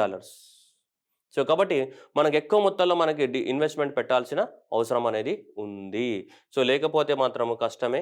చాలా ఎక్కువ మొత్తంలో మనకి బిస్కెట్ అవ్వడానికి అవకాశాలే ఎక్కువగా ఉన్నాయి. దాదాపు $44 ట్రిలియన్ అనేది ఎకనామిక్ లాస్ జరుగుతుంది ఎవ్రీ ఇయర్. దేన్ని ల్యాండ్ డిగ్రేడేషన్ చేయకపోతే. నెక్స్ట్ చూడండి. The economic returns of the degradation of the restoring land and reducing the degradation, greenhouse gas emissions and the biodiversity loss could be high as $125 to $1 trillion every year, up to 50% of the more than this $93 trillion of the global GDP. ఒకవేళ ల్యాండ్ని కనుక degrade చేస్తే మనకి ఇంత save చేయడానికి అవకాశం ఉంది. ఎంత 125 to 140 ట్రిలియన్ డాలర్స్ని మనం ఎక్స్ట్రాగా సేవ్ చేయడానికి అవకాశం ఉంది. అంటే దానివల్ల మనకు బెనిఫిట్ జరుగుతుంది ల్యాండ్ వల్ల. ఏ విధంగా పంటలు బాగా పండుతాయి, యానిమల్స్ బ్రతుకుతాయి, గ్రీన్ హౌస్ గ్యాస్ ఎమిషన్స్ తగ్గుతాయి, దీనివల్ల మన హెల్త్ బాగుంటుంది. సో హెల్త్ ఎక్స్పెండిచర్ తగ్గుతుంది. అలా 125 to 140 ట్రిలియన్ డాలర్స్ అనేది మనకు సేవింగ్స్ జరుగుతాయి. అంటే బెనిఫిట్ జరుగుతుంది దాని. దీనివల్ల ల్యాండ్ని డిగ్రేడేషన్ అవ్వకుండా ఆపుతాయి. లేదు అంటే ఒక సంవత్సరానికి దాదాపు $44 ట్రిలియన్ అనేది మనకి నష్టం జరుగుతూనే ఉంటుంది. దీనివల్ల ల్యాండ్ డిగ్రేడేషన్ వల్ల. సో కాబట్టి మనం అందరం కూడా ల్యాండ్ డిగ్రేడేషన్ జరగకుండా మనం ఆపడానికి కోసమే ప్రయత్నం చేయాలి. ఇది ఎకనామిక్గా జరిగే నష్టం మనకి. ఇవి ఎకనామిక్గా జరిగే నష్టం మనకి. దీనివల్ల ల్యాండ్ డిగ్రేడేషన్ వల్ల. దానివల్ల అది కాకుండా మీకు ఆల్రెడీ నష్టాలు తెలుసు. ఫారెస్ట్ మనకి కార్బన్ డైఆక్సైడ్ కానీ, పంటలు వండకపోవడం కానీ, అగ్రికల్చర్ ప్రొడక్టివిటీ తగ్గిపోవడం కానీ ఇవన్నీ జరుగుతూ ఉంటాయి మనకి. ఇండియా యొక్క ప్లెడ్జ్ అనేది కూడా మనకు తెలుసు. ఈ సంవత్సరం ఎక్కడ జరిగింది? అబిడ్జాన్లో జరిగింది మనకి. ఈ సంవత్సరం యొక్క థీమ్ ఏంటిది? సో ఇది ఈ సంవత్సరం యొక్క థీమ్ మనకి. Okay. So 2022 the desertification and the drought day. So ఈ గ్లోబల్ ల్యాండ్ అవుట్లుక్ అనేది ఏం చెప్పింది అన్నది ఇంపార్టెంట్. సో ఓన్లీ 5 పాయింట్స్ ఉన్నాయి. ఒకటి, ప్రస్తుతానికి యాజ్ యూజువల్గా బిజినెస్ కొనసాగితే 16 million square kilometres of the land అనేది ఖచ్చితంగా డిగ్రేడ్ అవుతుంది 2050 నాటికి. కానీ ప్రస్తుతం ప్రపంచ దేశాలు 10 మిలియన్ స్క్వేర్ కిలోమీటర్స్ రీస్టోర్ చేయడానికి రెడీగా ఉంది. కానీ మనకు అంత సరిపోదు. 50 మిలియన్ స్క్వేర్ కిలోమీటర్స్ ఆఫ్ ల్యాండ్ని రీస్టోరేషన్ చేయాలి. ఒకవేళ చేస్తే సంవత్సరానికి $44 ట్రిలియన్ అనేది మనకు వేస్ట్ కాకుండా ఆపగలుగుతాం. ఎక్స్ట్రాగా $125 ట్రిలియన్ యొక్క ఎకానమీ కూడా జనరేట్ చేయగలుగుతాం. ఇండియా అనేది 26 మిలియన్ హెక్టార్స్ని రీస్టోర్ చేయాలని చెప్పింది ఎప్పటికీ 2030 నాటికి. అలానే ఈ G20 కంట్రీస్ అనేది 1 ట్రిలియన్ మొక్కల్ని నాటాలని టార్గెట్ పెట్టుకున్నాయి ఎప్పటికీ 2030 నాటికి. ఓకేనా? This is the what. So report on the what United Nations convention to combat the what desertification. మనం already global land outlook report గురించి కంప్లీట్ చేసాం. నెక్స్ట్ రిపోర్ట్ వచ్చేసి మనకి ఇక్కడ మీకు కనిపిస్తుంది world's forest report 2022. World forest 2022. So 2022లో మనకి వరల్డ్లో ఫారెస్ట్ ఏరియా ఉంటుంది. మనం ఇండియాది చదివాం, మీకు గుర్తుండొచ్చు. So India state of the forest report 2021 మనం చదివాం. ఇండియాలో 24% of the what green cover ఉంది అని చెప్పేసి మనం చదివి ఉంటాం. అట్లానే ఇప్పుడు ప్రపంచంలో ఎంత ఫారెస్ట్ ఏరియా ఉంది, ఎన్ని ఎకరాలు డిఫారెస్టేషన్ జరిగింది, ఎలా జరుగుతుంది, మనకి ఫారెస్ట్ వల్ల జరిగే బెనిఫిట్స్ ఏమేమి ఉన్నాయి మనకి, ఇవన్నీ కూడా రిపోర్ట్లో మనకి రిలీజ్ చేయడం జరిగింది. ఏది? World's forest report 2022. మరి ఇది ఎప్పుడు రిలీజ్ అయింది, ఎక్కడ రిలీజ్ అయింది, దీన్ని ఇప్పుడే ఎందుకు రిలీజ్ చేశారు అనే దాని గురించి మనం మాట్లాడాలి. దీనికి సంబంధించినటువంటి బ్యాక్గ్రౌండ్ ఏముందనేది మనం మాట్లాడుకుందాం. ఏది? World forest report 2022. సో ఈ వరల్డ్ ఫారెస్ట్ రిపోర్ట్ 2022ని మనకు యునైటెడ్ నేషన్స్ ఆర్గనైజేషన్కి సంబంధించినటువంటి ఈ FAO, ఏది? ఫుడ్ అండ్ అగ్రికల్చర్ ఆర్గనైజేషన్, మనకు రోమ్ ఇటలీలో ఉంటుంది. హెడ్ క్వార్టర్ ఎక్కడ? మనకి రోమ్ ఇటలీలో ఉంది. సో వీళ్ళు ఈ రిపోర్ట్ని ప్రిపేర్ చేయడం జరిగింది. ఎవరు? So food and agriculture organisation, United Nations food and agriculture organisation ఎవరైతే ఉందో వీళ్ళు ఈ వరల్డ్ ఫారెస్ట్ రిపోర్ట్ 2022ని మనకి ప్రిపేర్ చేసి వీళ్ళు రిలీజ్ చేయడం జరిగింది. ఎక్కడ రిలీజ్ చేశారన్నది పాయింట్. ఎక్కడ రిలీజ్ చేశారు? ఇది సౌత్ కొరియా క్యాపిటల్ సిటీ సియోల్లో ఈ రిపోర్ట్ని రిలీజ్ చేయడం జరిగింది. ఎక్కడ? సౌత్ కొరియా క్యాపిటల్ సిటీ సియోల్లో. ఎందుకు సౌత్ కొరియా క్యాపిటల్ సిటీ సియోల్లో రిలీజ్ చేశారు? ఇక్కడ అంటే చూడండి, ఇక్కడ 15th వరల్డ్ ఫారెస్ట్రీ కాంగ్రెస్ జరిగింది. ఇక్కడ ఎన్నవది? 15వ 15th. So 15th world ఏమంటున్నామమ్మా, world ఒక్కసారి మీరు పదం పలకాలమ్మా, పలికితే మీకు వస్తుంది world Forestry Congress. Okay, world Forestry Congress అంటే ఫారెస్ట్ల గురించి ఒక మీటింగ్ అనేది జరిగింది. దాదాపు ఇది 6 yearsకి ఒకసారి జరుగుతూ ఉంటుంది మనకి. ఎప్పుడు? 6 సంవత్సరాలకు ఒకసారి మాత్రమే జరుగుతుంటుంది జనరల్గా. ఏది?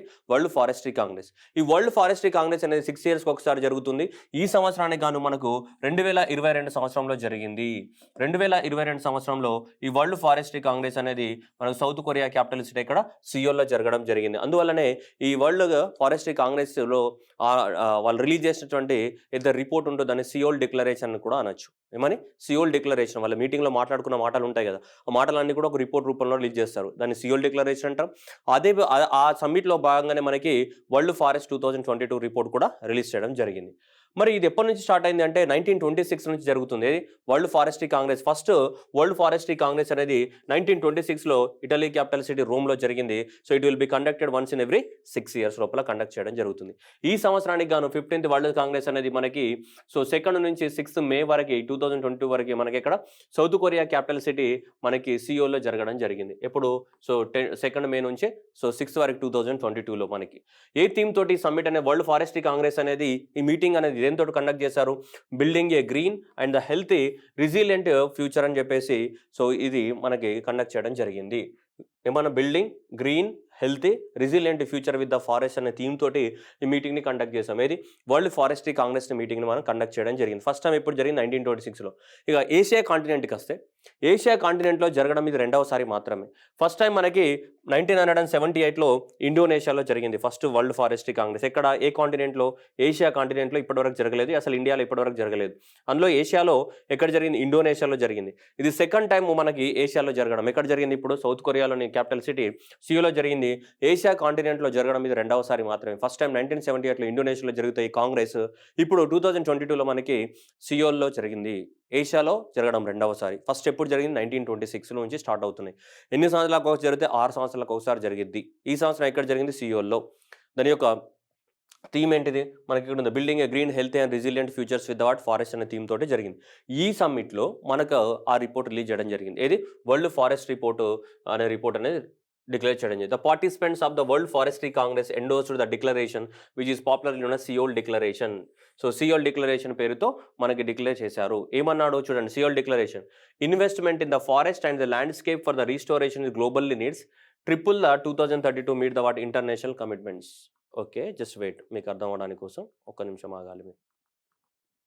సో ఆల్రెడీ చూస్తే ఈ రిపోర్ట్ ఏం చెప్తుంది? Seoul declaration world forest 2022 report ఏం చెప్తుందంటే 10% of the total forest area on the earth loss in 30 years. గత 30 సంవత్సరాలలో మనకి ఇండియాలో ప్రపంచంలో ఉన్నటువంటి 30% ఫారెస్ట్ ఏరియా లాస్ అయిపోయింది. మరి ఇదంతా కూడా ఫారెస్ట్ ఏరియా అంతా కొట్టేశారు, డిఫారెస్టేషన్ జరిగింది ఫారెస్ట్ ఏరియా 30 సంవత్సరాలలో. ఓకే, సో ఈ 10% of the forest area loss అయింది కాదు 30 ఇయర్స్ లోపల. మరి దీని అంతా కూడా రీస్టోరేషన్ చేయాలి అంటే we need to triple the what investment ఇప్పుడున్న ఇన్వెస్ట్మెంట్ సరిపోదు. ఇప్పుడున్న దానికి ఎంత 3 times ఎక్కువ మొత్తంలో ఇన్వెస్ట్మెంట్ అనేది పెంచాలి. We need to triple the investment for the restoration of the degraded land by the 2030 which is Seoul declaration. Seoul declaration ఏం చెప్తుందంటే ఇది చెప్తుంది ఏమని? మనము ఫారెస్ట్లను కనుక కాపాడాలనుకుంటే ఇప్పుడున్న ఇన్వెస్ట్మెంట్ సరిపోదు, ఇప్పుడున్న ఇన్వెస్ట్మెంట్కి 3 times మనం పెంచాల్సి ఉంటుంది అని మనకు సియోల్ డిక్లరేషన్లో ఒక నిర్ణయం తీసుకోవడం జరిగింది. అది మనకు సియోల్ డిక్లరేషన్.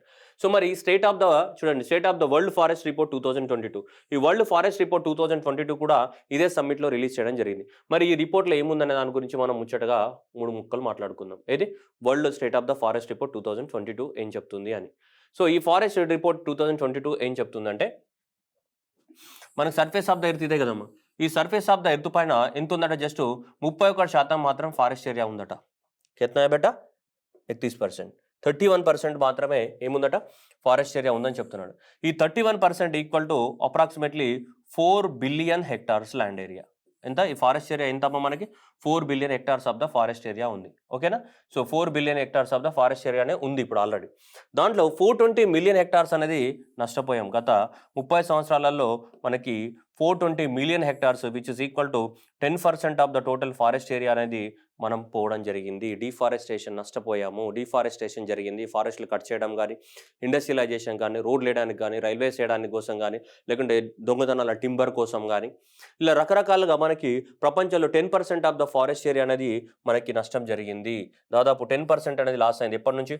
1990 నుంచి మొదలు పెడితే మనకి 2020 వరకు గడిచిన 30 సంవత్సరాలలో మన 420 మిలియన్ హెక్టార్స్ పర్సంటేజ్లో కన్వర్ట్ చేస్తే 10% అనేది లాస్ అయింది గడిచిన 30 సంవత్సరాలలో. ఓవరాల్గా టోటల్ ఫారెస్ట్ ఏరియా ఎంత ఉంది ఇప్పుడు? 31%. దాన్ని అబ్సల్యూట్ నెంబర్స్లో కన్వర్ట్ చేస్తే that is 4 billion hectares. Absolute నెంబర్లో కన్వర్ట్ చేస్తే 4 బిలియన్ హెక్టార్స్ ఉంది. So 31% which is equal to 4 billion hectares. Loss అయింది ఎంత? 420 million hectare which is equal to 10% of the forest area of the surface గడిచిన 30 సంవత్సరాలలో. మళ్ళీ గడిచిన 30 సంవత్సరాలు అంటే ఏ 30 సంవత్సరాలు 1990 నుంచి ఎంత 2020 వరకు మనకి వరల్డ్ ఫారెస్ట్ ఏరియా ఎంత లాస్ అయిందని చెప్తున్నాము 10% అనేది లాస్ అయిపోయిందని చెప్తున్నాం. అయితే దీంట్లో మళ్ళీ ర్యాపిడ్గా ఎక్కడ డిఫారెస్టేషన్ జరిగిందంటే ఇప్పుడు ఇది ఉంది కదమ్మా 1990 ఉంది, ఓకే, 1992 95 అనుకుంటా నేను, ఆ తర్వాత 2000 అనుకున్నా, ఓకేనా, నెక్స్ట్ 2005 అండ్ నెక్స్ట్ 2010 2015 అండ్ 2020 ఇవే కూడా గడిచిన 30 సంవత్సరాలు. ఈ గడిచిన 30 సంవత్సరాలలో మొత్తం కలిపి మనకి ఎంతమ్మా 420 million hectares of the forest area ఏమైంది, లాస్ అయిపోయింది. ఇదే కదా మనం చెప్పుకుంది, గడిచిన 30 సంవత్సరాలలో 420 మిలియన్ హెక్టార్స్ లాస్ అయింది. అయితే ఈ ఈ ఈ 5 ఇయర్స్ ఉంది చూసారా, ఈ 5 ఇయర్స్ ఏది, ఈ లాస్ట్ 5 ఇయర్స్ 2015 నుంచి మనకి 20 ఉందా, ఈ 2015 నుంచి 20లో అప్రాక్సిమేట్లీ ఈ గడిచిన మనకి ఈ సంవత్సరాల్లో లాస్ట్ 2015 నుంచి ఆ టైంలోనే మనకి ఎక్కువ మొత్తంలో ఫారెస్ట్ ఏరియా లాస్ అయిపోయింది మనకి. Equals to still 10 million hectares per year, ఒక సంవత్సరానికి. ఒక ఈ గ్యాప్లో చాలా ఎక్కువ మొత్తంలో డిఫారెస్టేషన్ జరిగినట్టు చెప్తుంది ఇక్కడ చూడండి. 10 million hectares per year, 10 million hectares per the year, that was the forest loss we are recorded in the 2015 to the 2020. అంటే approximately 50 million hectares of the forest అనేది మనకి మొత్తం కూడా నష్టపోయింది, కొట్టివేయడం జరిగింది, డిఫారెస్టేషన్ జరిగింది అన్నట్టు రిపోర్ట్ చెప్తుంది. అది ర్యాపిడ్గా జరిగింది ఈ సంవత్సరంలో. ఎప్పుడు 2015 నుంచి 2020 ఉంది కదా, ఆ టైంలోనే మనకి ఎక్కువ మొత్తంలో ఫారెస్ట్ ఏరియా నష్టపోయింది. చూడండి, ఈ 1990 నుంచి ఇక్కడ వరకు మనకి దాదాపు 420 మిలియన్ హెక్టార్స్ జరిగితే 420 మిలియన్ హెక్టార్స్ -50 చేద్దాం, ఓకేనా, -50 అనుకుందాం మనం, ఓకేనా. మీకు క్లారిటీ కోసం ఇదంతా కూడా నేను చెప్పే చిన్నపిల్లల క్యాలిక్యులేషన్. అంటే దాదాపు 370 మిలియన్ హెక్టార్స్, 370 మిలియన్ హెక్టార్స్ అనేది మనకి 1990 నుంచి 2015 వరకు నష్టపోతే జస్ట్ 50 మిలియన్ హెక్టార్స్ ఈ 5 సంవత్సరాలలోనే ఆడైంది మనకి, out of 420 million hectares. So అంత ఇంపార్టెంట్. అంటే ఈ గత 2015 నుంచి 20 మధ్యలోనే ఎక్కువ మొత్తంలో నష్టపోయాము, డిఫారెస్టేషన్ జరిగింది, ఓకేనా. అలాగే 47 million hectares of the primary forest were last between the 2000 to 2020. Primary forest area అంటే మేజర్ ఫారెస్ట్ ఏరియాస్ అని, దాదాపు ఇది ఓవరాల్గా మొత్తం ఫారెస్ట్ ఏరియా, చిన్నవి పెద్దవి అన్నీ కలిపి అని. ప్రైమరీ అంటే major forest area 47 million hectares loss అయ్యాం, ఓకేనా. సో ప్రైమరీ ఫారెస్ట్ ఏరియా, ఇది ఓవరాల్ ఫారెస్ట్ ఏరియా, ఓకేనా, రైట్. నెక్స్ట్ వన్ చూద్దాం. So the planted forest cover, మనం ఫారెస్ట్ కవర్ కోసం ఏమైనా చెట్లు పెంచామంటే దాదాపు 294 million hectares, that is 7% of the global forest area, with increasing in the risingly by the just 1% of the for the year 2015 to 20. అంటే ఏమైనా అర్థమైందా, ఏం అర్థం కాలేదనుకుంటా, రైట్. చూద్దాం, ఇప్పుడు చూద్దాం. 294 million hectares of the forest ఏరియాని మాత్రమే పెంచగలిగాం మనం. ఎప్పుడు 2015 నుంచి 2020 మధ్యలో 294 million hectares of the forest ఏరియాను మాత్రమే మనం పెంచగలిగాము, ఓకేనా. సో అంటే చాలా తక్కువ అన్నమాట ఇది. యాక్చువల్గా ఇది చూడండి, ఇక్కడ 2010 నుంచి 2015 మధ్యలో ఫారెస్ట్ను మనం పెంచే ఒక గ్రోత్ రేట్ అనేది 1.4% ఉంటే 2015 నుంచి 2020 మధ్యలో మనం పెంచిన ఫారెస్ట్ యొక్క గ్రోత్ రేట్ అనేది జస్ట్ 1% మాత్రమే ఉంది. అంటే మనం ఎఫారెస్టేషన్ అయితే మాత్రం ర్యాపిడ్గా జరుగుతుంది, డిఫారెస్టేషన్ అయితే ర్యాపిడ్గా జరుగుతుంది, కానీ ఎఫారెస్టేషన్ మనం చెట్లు పెంచింది మాత్రం ఏమవుతుంది, స్లోగా జరుగుతుంది. 1.4% పెరగాల్సింది లాస్ట్ ఇయర్ ఉంటే మనకి ఇప్పుడు 2015 నుంచి 20కి 1%కి పడిపోయింది. అంటే ఎఫారెస్టేషన్ జరిగే రేట్ అనేది ఏమైపోయింది, తగ్గిపోయింది మనకి. జస్ట్ 290 మిలియన్ హెక్టార్స్ మాత్రమే నాటగలిగాం మనం ఇప్పుడు గడిచిన 5 సంవత్సరాలలో 2015 నుంచి 2020కి సంబంధించి, ఓకేనా, right. This is also very important question. So next మనకు already state of the forest report ప్రకారం 2022కి 10% of the total forest area loss అయిపోయాం. గడిచిన ఎన్ని సంవత్సరాల్లో, 30 సంవత్సరాల్లో మనకు తెలుసు. మరి దీన్ని అంతా కూడా రీస్టోర్ చేయడానికి సియోల్ డిక్లరేషన్ ఎంత చెప్తుంది మనకి చూడొచ్చు. ఇక్కడ మీకు క్లియర్గా ఈ మ్యాప్లో క్లియర్గా ఇక్కడ చూపిస్తుంది, ఇక్కడ ఈ లాస్ అయిపోయామని ఎంత. సో ఇది ఏదైతే పర్సంటేజ్ ఉందో ఈ పర్సంటేజ్ అంత ఏమయ్యాం మనం, లాస్ అయిపోయాం టోటల్గా, ఇది లేదు. సో కాబట్టి మనం ల్యాండ్ని ఏదైతే డిఫారెస్టేషన్ జరిగిందో ఫారెస్ట్ అన్నింటిలో కూడా మళ్ళీ ఎఫారెస్టేషన్ చేయాలి అంటే దాదాపు మనము ఇప్పుడు ఉన్నటువంటి ఇన్వెస్ట్మెంట్ సరిపోదు, మనం ఇప్పుడు 3 times డబ్బులు పెంచాల్సిన అవసరం ఉంది. ఏదైతే ఇన్వెస్ట్మెంట్ పెంచాలనుకోవడం దాన్ని 3 times పెంచాల్సిన అవసరం ఉందని చెప్పేసి ఈ రిపోర్ట్ అనేది చెప్తూ ఉంది మనకి, ఓకేనా, రైట్. మరి ఫారెస్ట్ల వల్ల మనకు జరిగే యూజ్ ఏంటిది? సో గ్లోబల్ ఎకోసిస్టంలో తీసుకుంటే దాదాపు 260 గిగాటన్స్ ఆఫ్ ద మనకి కార్బన్ డైఆక్సైడ్ని అబ్జర్వ్ చేసుకుంటాయి. ఏవి మనకి ఫారెస్ట్ అనేది 260 gigatons. So unless the additional action will be taken, that estimate 289 billion tons of the forest wood deforested 2016. అంటే ఏమైనా అర్థమైందా, చూద్దాం. ఓవరాల్గా కార్బన్ డైఆక్సైడ్ అనేది ఇంత ఇక్కడ పోయింది 260 గిగాటన్స్ అనేది మనకు ప్లాంట్ లోపల ఉన్నాయి. ప్లాంట్స్ కార్బన్ డైఆక్సైడ్ అబ్జర్వ్ చేసుకుంటాయి. ఒకవేళ చెట్లను నరికినాం అనుకో, చెట్లను నరికేసినాం, చెట్లను నరికేసినప్పుడు ఆబ్వియస్‌గా కార్బన్ డయాక్సైడ్ రిలీజ్ అవుద్ది. సో, అలా కార్బన్ డయాక్సైడ్ రిలీజ్ అయినప్పుడు దాదాపు ఎంత లేదన్నా గానీ 289 million hectares of the forest wood be deforestated between the చూడండి 2016 టు ద 2015 రిపోర్టే చెప్తుంది. 2016 నుంచి 2015 మధ్యలో కనీసం ఇంకా రాబోయే రోజులలో కనీసము 289 million hectares of the forest అనేది కొట్టివేయడానికి సిద్ధంగా ఉంది అని ఒక ఎస్టిమేషన్. మరి ఇంత ఫారెస్ట్ ఏరియాని గనక నువ్వు నరికేస్తే దాదాపు 169 gigatons of the carbon dioxide అనేది ఎక్స్ట్రాగా అట్మాస్ఫియర్‌లోకి యాడ్ అవుతది బై 2060 నాటికని రిపోర్ట్ చెప్తుంది. అంటే చూడండి మనం మానవాళి ఎలా ఉందో. అంటే మనము ఖచ్చితంగా ఫారెస్ట్‌ని నరికేయడానికి రెడీగా ఉన్నామని. చూడండి రిపోర్టే క్లియర్‌గా చెప్తుంది. ఇంకా 2060 నాటికి 289 million hectares of the forest ఏరియాని మనం కొట్టివేయబోతున్నాము అని ఒక అంచనా. ఇంతకు మించి ఎక్కువ కూడా జరగచ్చు. మనుషులకు దురాశ ఎక్కువ కదా! ఆశ కన్నా దురాశ ఎక్కువ.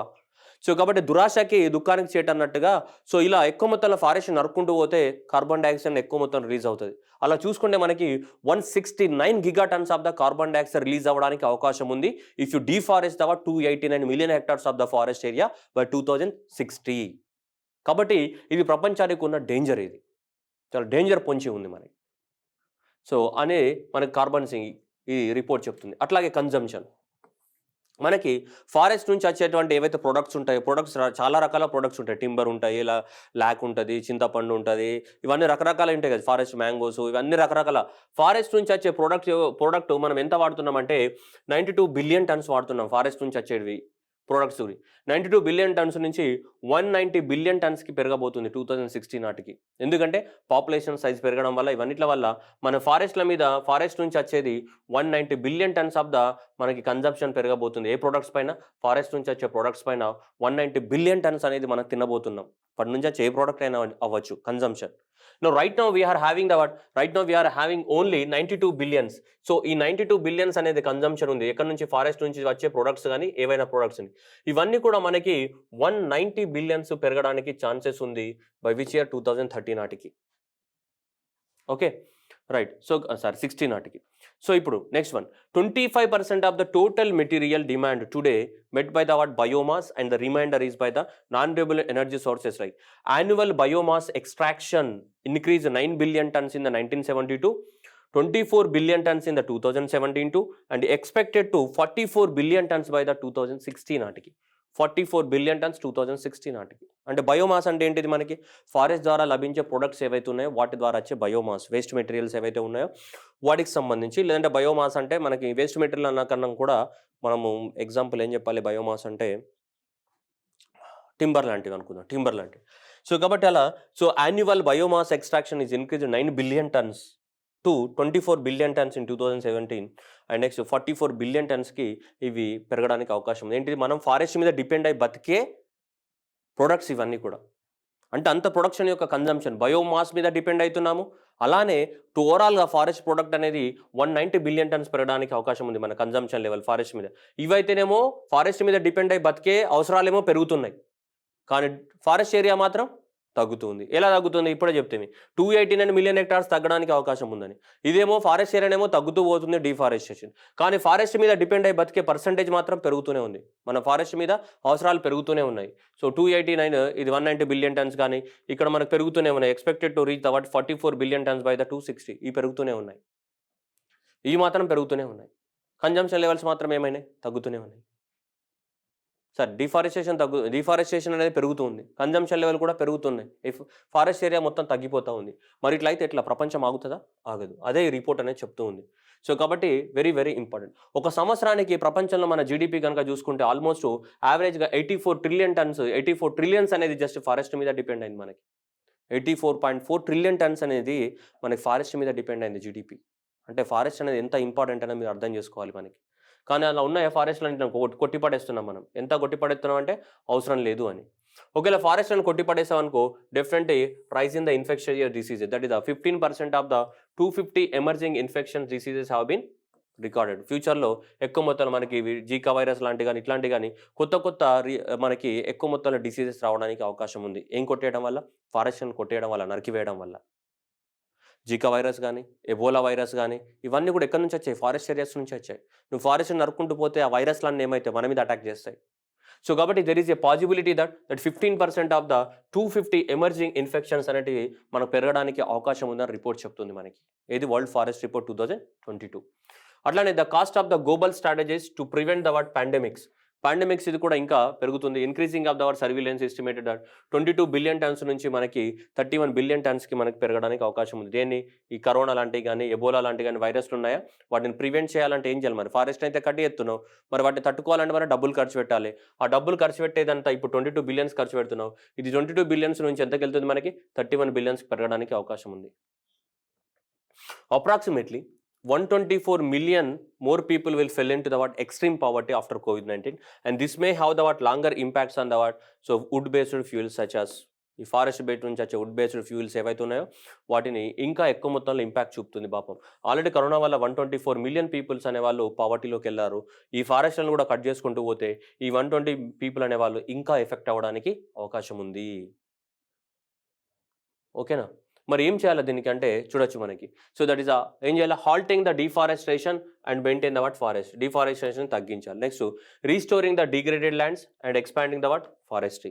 Next sustainability use of the forest and building the green value chains. ఈ 3 మెథడ్స్ ఫాలో అవ్వాలని మనకి రిపోర్ట్ అని చెప్తుంది. 3 పాత్వేస్ సజెస్ట్ చేయడం జరిగింది. ఏ report? World forest report.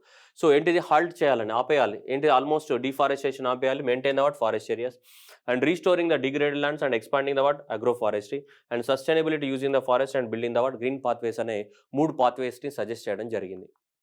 So అలానే 5 హై పొటెన్షియల్ ఏరియాస్ని కాన్సన్ట్రేట్ చేయమని చెప్పింది. ఏది రిపోర్ట్? ఒకటి, so green public domestic finance, ఎక్కువ మొత్తంలో ఫారెస్ట్ లోపల ఫినాన్స్ పెట్టాలి. Making the climate finance work for the forest based approaches. And next green financial మార్కెట్లను డెవలప్మెంట్ చేయాలని. Developing A pipe line for the investment in the projects and supporting the investment in the value added wood processing in the countries of the origin. మీరు ఏం చూసినా ఇక్కడ ఏం చెప్తున్నాయి, ఎందుకు sir ఇంత స్పీడ్ చెప్తున్నాను మీకు డౌట్ రావచ్చు. ఇక్కడ ఎక్కడ చూసినా కానీ ఒకటే దాని గురించి మాట్లాడుతున్నాం. ఏంటిది? సో 5 పాయింట్స్ ఏవైతే మాట్లాడినామో ఈ 5 పాయింట్లో ఒకటే పాయింట్ ఉంది. ఏంటిది? ఇన్వెస్ట్మెంట్ అనే పాయింట్ మాట్లాడుతున్నాం మనం. సో డొమెస్టిక్ ఫైనాన్స్ పెంచాలి. దేనికి సంబంధించి? ఫారెస్ట్ ఏరియాని పెంచడానికి కోసం. అట్లాగే క్లైమేట్ ఫైనాన్స్, మనం ఏదైతే క్లైమేట్ చేంజ్ కోసం డబ్బులు ఖర్చు పెడుతున్నామో ఆ డబ్బులు అనేటివి ఎక్కువ మొత్తంలో ఫారెస్ట్ బేస్డ్ క్లైమేట్ ఫైనాన్స్ చేయాలి. అలాగే గ్రీన్ ఫైనాన్షియల్ మార్కెట్లను డెవలప్మెంట్ చేయాలి. అలాగే ఇన్వెస్ట్మెంట్ ఇన్ ద ఈ ఫారెస్ట్కి సంబంధించినటువంటి గ్రేట్ ప్రాజెక్ట్స్ ఏవైతే ఉంటే వాటిలో ఇన్వెస్ట్మెంట్ పెట్టాలి.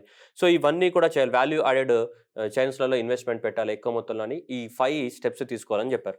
ఇవి ఎగ్జామ్లో అడుగుతారంటే అడుగుతారంటే ఇవి అంత ఇంపార్టెంట్ కాదు కానీ తెలిసి ఉంటే బెటర్ అనమాట మనకి.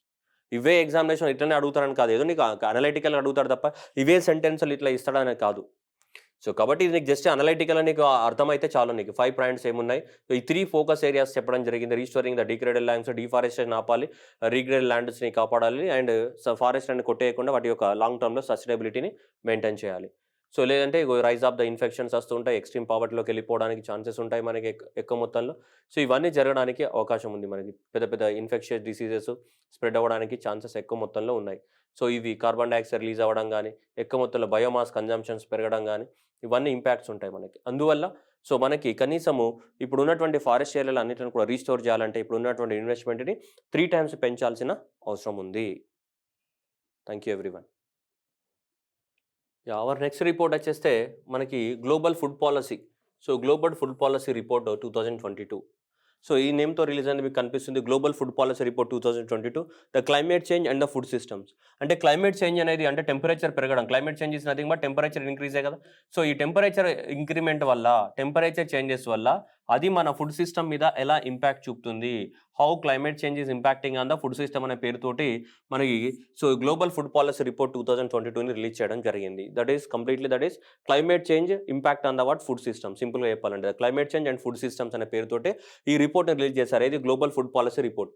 దీన్ని ఎవరు తయారు చేస్తారన్నది పాయింట్ కదా, ఎవరు ప్రిపేర్ చేసి international Food Policy research institute ఏదైతే ఉందో సో వీళ్ళు మనకి దీన్ని రిపోర్ట్ అనేది తయారు చేయడం జరుగుతుంది. ఏది?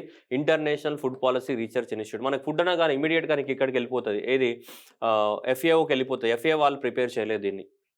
ఓకేనా? ఇమ్మీడియేట్‌గా ఆన్సర్ ఇటు వెళ్ళిపోతది ఎగ్జామినేషన్‌లోకి. ఇలా కాదు.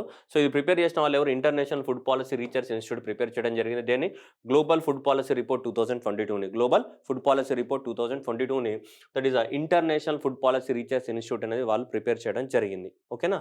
అయితే ఈ రిపోర్ట్‌ని అసలు ఈ ఇంటర్నేషనల్ ఫుడ్ పాలసీ రీసెర్చ్ అనేది ఎందుకోసం ఎస్టాబ్లిష్‌మెంట్ చేశారు గనుక ఆలోచిస్తే, ఈ ఇంటర్నేషనల్ ఫుడ్ పాలసీ రీసెర్చ్ యొక్క మేజర్ ఆబ్జెక్టివ్ ఇదే అన్నమాట దీన్ని. ఏంటిది? So, vision is the world free from చూడండి ఆకలి hunger and also what malnutrition. So, వరల్డ్‌ని మొత్తం కూడా హంగర్ లేకుండా అండ్ మాల్‌న్యూట్రిషన్ లేకుండా చేయడం అనేది దీని యొక్క విజన్. ఇది 1975లో ఎస్టాబ్లిష్‌మెంట్ చేయడం జరిగింది. ఏది? So, international Food Policy Research institute. International Food Policy Research institute ఏదైతే ఉందో ఇది మనకి 1975లో ఎస్టాబ్లిష్‌మెంట్ చేసాం. దీని యొక్క మేజర్ ఆబ్జెక్టివ్ అయితే ఇదనమాట. World is free from the hunger and the malnutrition నుంచి ఫ్రీ చేయాలి ప్రపంచాన్ని. దాని యొక్క మేజర్ ఆబ్జెక్టివ్. అయితే దీని యొక్క మేజర్ 5 ఫోకస్ ఏరియాస్ ఉన్నాయి. ఈ ఆర్గనైజేషన్ దేంట్లో ఎక్కువ మొత్తంలో రీసెర్చ్ చేస్తుంది అని అనుకుంటే చూస్తే చూడండి, ఫోస్టరింగ్ అంటే డెవలప్‌మెంటే కదా!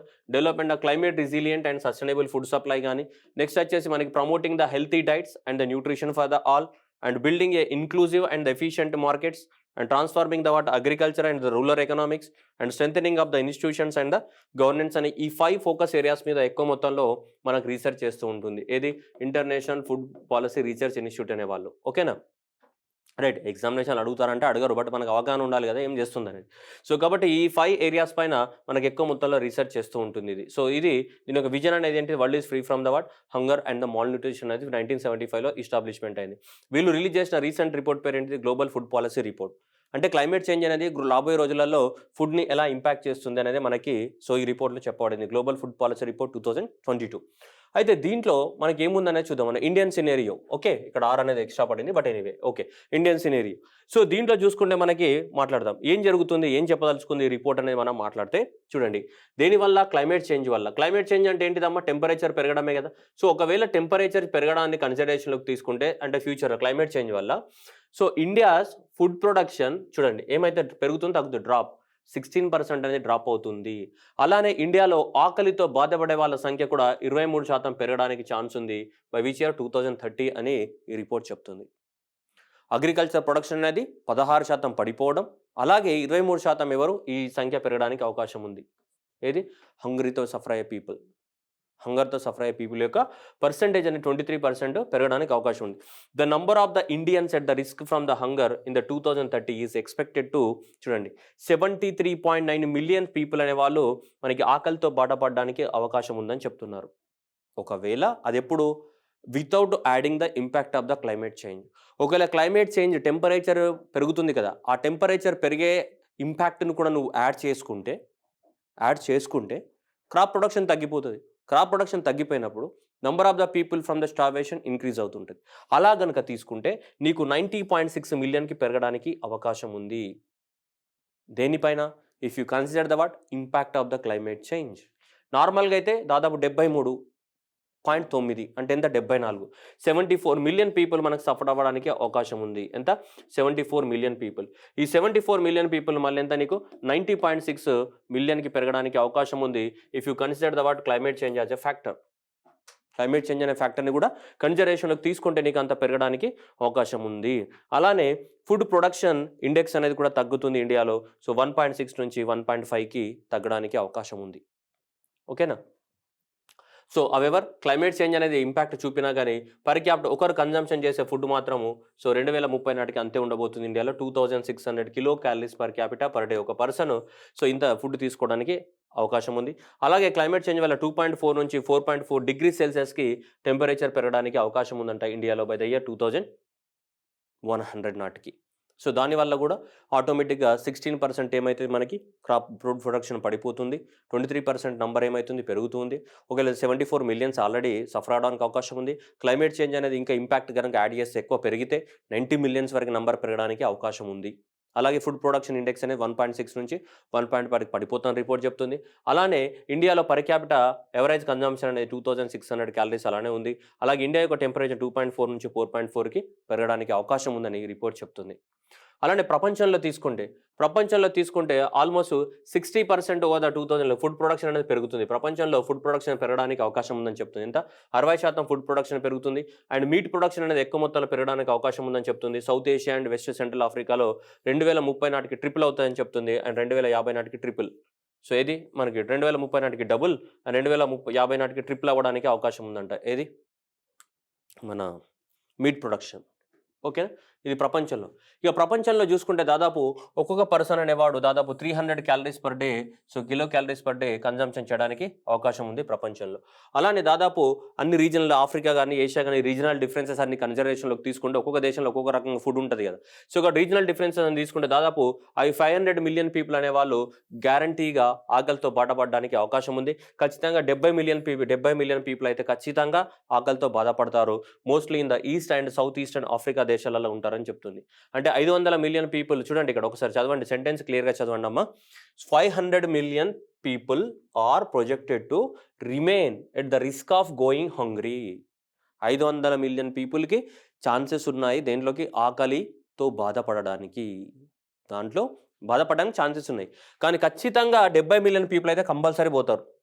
70 మిలియన్ పీపుల్ అనేవాళ్ళు ఖచ్చితంగా సఫర్ అవుతారు. దేనివల్ల? 70 మిలియన్ పీపుల్ అనేవాళ్ళు ఖచ్చితంగా సఫర్ అవ్వడానికి అవకాశం ఉంది. దేనివల్ల? ఆకలితో బాధపడడానికి అవకాశం ఉంది. Specially east and south Africa అని ఈ రిపోర్ట్ అనేది చెప్తుంది మనకి 70 మిలియన్ పీపుల్ అనేవాళ్ళు. సో కాబట్టి ఇది గ్లోబల్ సినారియో. ఇండియన్ సినారియో అయితే దాదాపు ఇంత ఎనర్జీ పెరుగుతుందంట. మన ఎనర్జీ కన్జంప్షన్ లెవెల్స్ ఇంత ఉంటుందని చెప్తుంది రిపోర్ట్. అలాగే 73 మిలియన్స్ పాసిబిలిటీ ఉంది. ఇంకా ఎక్కువగా పెరిగితే 90 మిలియన్ పీపుల్ పెరగడానికి ఛాన్స్ ఉంది. ఫుడ్ ఇండెక్స్ 1.6 నుంచి 1.5 తగ్గుతూ ఉంది. నెక్స్ట్ ఇది 16% తగ్గి 23% తగ్గడానికి అవకాశం ఉందని ఈ రిపోర్ట్‌లో చెప్తుంది. ఏ రిపోర్ట్‌లో? సో ఈ గ్లోబల్ ఫుడ్ పాలసీ రిపోర్ట్ అనేది సో మనకి చెప్పడం జరుగుతుంది.